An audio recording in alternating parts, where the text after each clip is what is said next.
Hello, and welcome back to the series that I stopped doing like forever ago.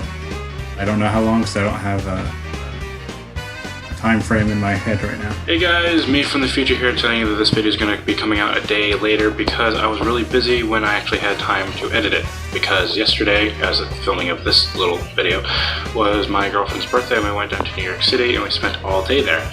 And then Sunday, which is the day I wanted this to go up, I was planning on editing it before I went to work, but since I was a little tired from Saturday, I ended up sleeping until I had to go to work, so I had no time to edit it. So this video is going out a little later, but I hope this doesn't become a pattern, and my plan is to get these videos out on Sundays. So, sorry for the inconvenience. Anyway, so welcome back to Weekly Gaming News, even though it's been several months. Number 9.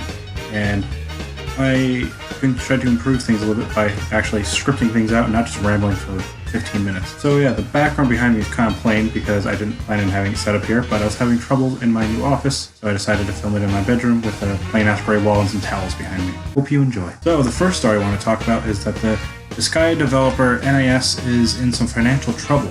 Yes, I am reading off a script on my phone. Leave me alone. So the company's sales are low and they're no longer able to pay their employees. So that really sucks. In an attempt to raise money, the company has issued a strike warrant, and this will allow them to sell off stock for cheap, but it will decrease their stock value in the market. Now, I'm not too familiar with any of the Sky games or NAS as a whole, but that really sucks, and I hope they can make it good again and make money. What the fuck does make it good again mean? Yeah, hopefully they can pull through and make money and be able to be successful and hopefully not go out of business. And yeah, next story is that Sony Interactive Entertainment, or PlayStation basically, has announced PlayStation Productions, like a product to develop movies and TV shows based off Sony-owned IP, stuff like God of War and Horizon, whatever, all that stuff. One show they already announced is Twisted Metal, which is that classic like PS1 era, like cars fighting each other. I'm trying to think of the right term. You know what it is. Yeah, I don't really know how I feel about this whole thing, because on one hand, most video game movies and TV shows kind of suck, but on the other hand, if Sony's behind it and they're handling with their own properties, it could turn out pretty good. But I guess we'll just have to wait and see how it all turns out. Hopefully it could actually be good. I'll hold my breath though. Next news story is that Square Enix has announced Kingdom Hearts-based costumes for Squall, Leon, and Cloud for the city of Final Fantasy NT. One issue with them is that they're going to cost like $20, and that's a little steep for just some costumes. It's like, yeah, they have some additional voice lines and new weapon skins or whatever. $20 for 2 costumes when characters cost like $6? That's a little steep. Anyway, but these costumes are supposed to come out in June, and they do look kind of cool, I gotta admit. But again, $20. And one thing I find that could be cool is that maybe this will open up the door for more Kingdom Hearts DLC into Cydia, or just any future type of like Final Fantasy type games, like, because I know like there's that mobile Final Fantasy game that there's like a Kingdom Hearts stuff in, and that's cool. So maybe that would like Sora or something to do to Cydia, which would be really cool, because actually maybe I'll actually play it again, because I wasn't really too into that game, and I tried playing it a few times and I never really quite understood how it works. Gotta find an article. Should've left it open. I'm stupid. The next news story is that THQ Nordic has been teasing some announcements for E3.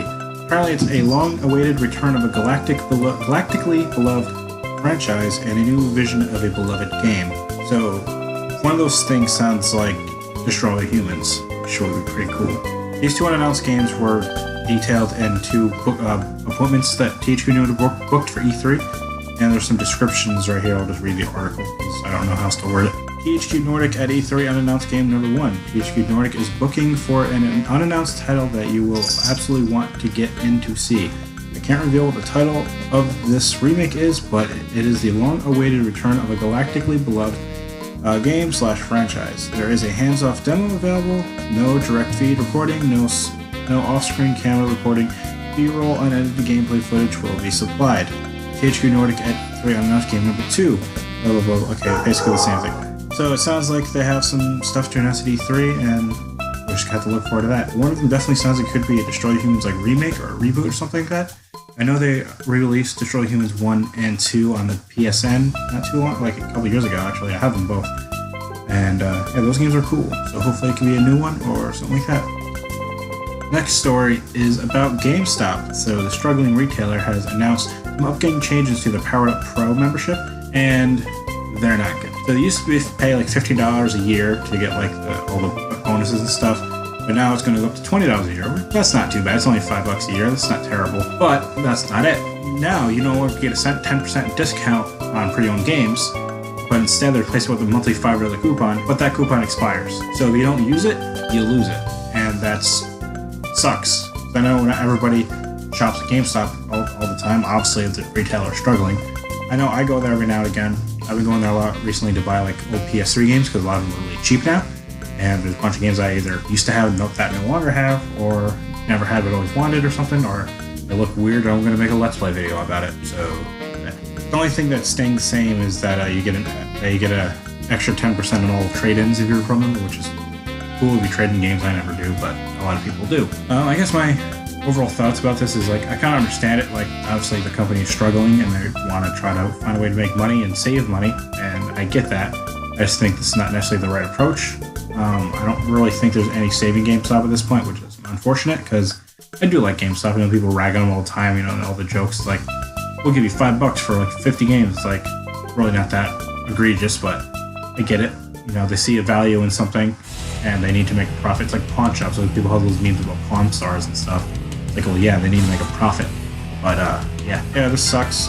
Hopefully GameStop has another few years left in them, but if not, rest in peace, GameStop. So the PlayStation 5 is a thing that's been talked about a lot recently, and not too long ago, Mark Cerny gave an interview where he said that the PS5 will be backwards compatible with PS Core. At least. We're not sure about PS3, PS2, or PS1 yet. Hopefully. Cool. Anyway, so since it's backwards compatible, it's also going to be playable cross-gen. So if you have a PS5 and your buddies all have PS4s, well, you can still play the newest Call of Duty or Madden or whatever with them, as long as they have PlayStation Plus subscriptions, I assume. But yeah, that's pretty cool, and I think that's a really cool idea for them to do. So does anyone remember the Ouya? You know, that weird Android-based console?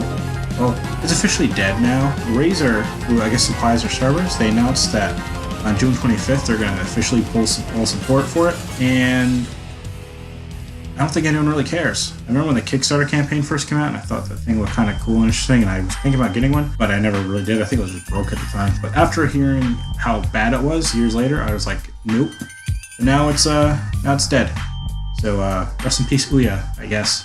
Anyone care? So, Mortal Kombat 11 came out recently and is apparently selling very well. I guess it's topped the sales charts on all three major platforms, which is cool. That's according to the NPD, of course, which tracks all physical and digital sales. But what makes this particular news story interesting is that this is the first game to top all the sales charts on all major platforms since Guitar Hero 3.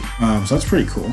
And I like Mortal Kombat. I haven't played 11 yet, but I've heard good things, and congratulations to Ed Boon and the NetherRealm team for this massive success. On the topic of game sales, Kingdom Hearts 3 continues to dominate. It is still currently the best-selling game in 2019, which is really cool. And yeah, that's basically all I want to say. I just wanted to talk about Kingdom Hearts a little bit because I love that franchise. And I hope this game will continue this streak throughout the rest of the year. So that new Sonic the Hedgehog movie looks pretty interesting. But after the first trailer came out, fans were not happy with Sonic's design. I'm personally a little bit like, but I can see where everyone's coming from. Because of this outrage, the Paramount Pictures and whoever else is involved in this movie, I guess Sega, have decided to go back and redesign Sonic, and because of that, the movie's going to get delayed. So now instead of coming out in November of this year, it's going to come out on Valentine's Day next year. That's the most romantic movie I can think of to take your significant other on a date to. So, yeah, that's pretty much all I have to really say about this, but like I said, I don't think this design was that terrible, but it definitely could have been better. I just really want to see this movie because I love Jim Carrey and he looks amazing in this movie. Other than that, I don't know. We'll see how it turns out after it's actually released. And the last news story I want to talk about for episode 9 of Weekly Gaming News after like almost a year of not making one of these is Call of Duty. Call of Duty 2019 is reportedly just going to be called Modern Warfare, which the internet seems to be mocking because, you know, there's already Call of Duty 4 Modern Warfare, which is a thing, and then Modern Warfare 2 and Modern Warfare 3, of course. But according to Kotaku's Jason Schreier, the new Modern Warfare is just supposed to be a soft reboot of the sub-franchise. I don't know. I mean, some people seem to be okay with this. Like, I'll show you some tweets in a second.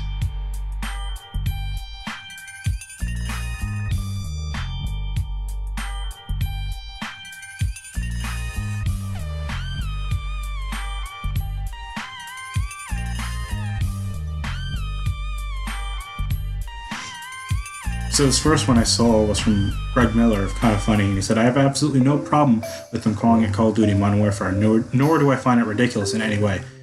If it's a reboot, it makes sense to drop the number, no? Haven't movies and games been doing this forever? Why do we all want to point and laugh at this one? And I kind of agree with that. Like, there's so many games that have just been rebooted or whatever and just called that. Like, this next tweet by Ed Boon, speaking of Mortal Kombat, they're dropping a number in the next Modern Warfare title? That's going to confuse the audience. When the hell has this ever worked before? And he shows Mortal Kombat 2011, God of War PS4, and the Tomb Raider 2013 reboot. And none of those are really that confusing. I mean, usually now, when you talk about God of War, you're talking about God of War and PS4. You're not talking about the PS2 God of War. Yeah, I mean, a lot of people refer to Mortal Kombat 2011 as either that or MK9, because I guess it was technically a thing how the one after that was MK10 and then MK11. I don't know. I don't really care about this. If that's what Infinity Ward wants to do with their game, that's fine. I mean, that's Modern Warfare is where people liked Infinity Ward the best. And so I guess it makes sense to go back because they've been kind of not really knowing what they've been doing with Call of Duty since the past few games.